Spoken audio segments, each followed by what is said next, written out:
Training was phenomenal. It was one of the most comprehensive training courses that I've been through in such a limited time. All participants involved were accepting of whatever skills you were bringing to the table, whatever lack of skills you were bringing to the table, and everybody had a very mutual understanding as to why we were there. And it was for the greater good of the men and women who have been victimized and who may not have a voice for themselves. In the greater scheme of things, the training was difficult because it alerted you to the statistics involved in how many people are affected. And that's something that I think the greater population have no idea as to what's happening. And so some of the videos, some of the clips were emotionally touching for most of us, I think. And even myself as a 911 worker, where I've been in a lot of circumstances where you see the worst, people at their worst. It didn't even compare to what I saw on a television screen, and that was part of our training module. So that made me even that more interested in what was actively going on within this service to the community.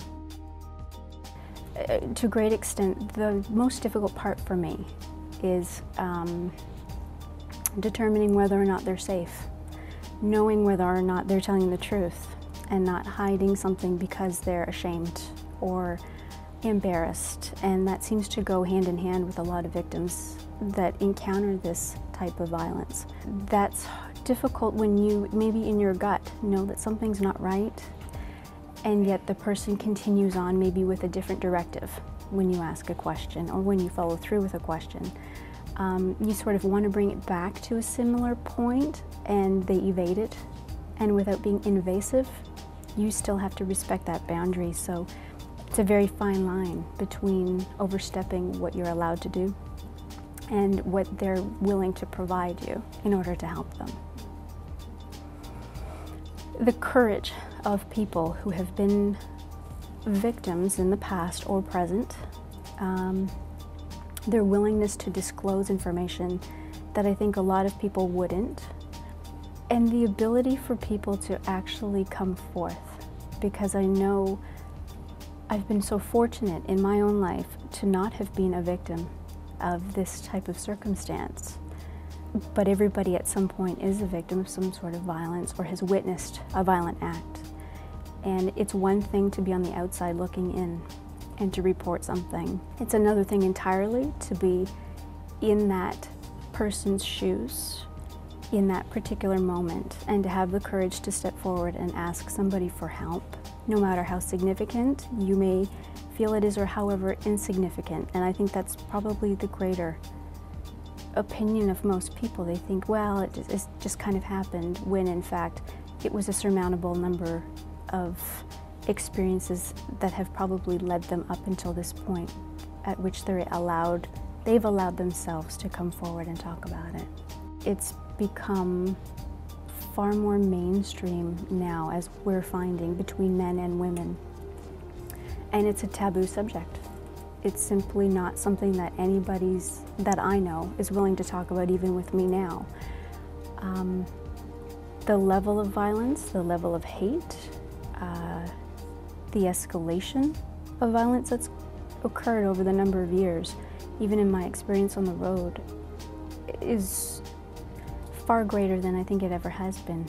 And the methods to which people are using violence against others and methods of intimidation are progressing also to a level that I think other people need to be far more aware of, cued into, and not just for themselves but others around them, because it's not just adults who are survivors, but again, it's children in the midst of it. And if anything, your main motive in life as an adult is to protect those that are not adequate in their own abilities to look after themselves. If you haven't yourself been privy to experiencing violence or witnessing it, it's the empathy aspect of it that I think has the greatest impact on people and the way in which you're perceived by the people who you're trying to help. Because if you come across less interested in what you really are they're going to know.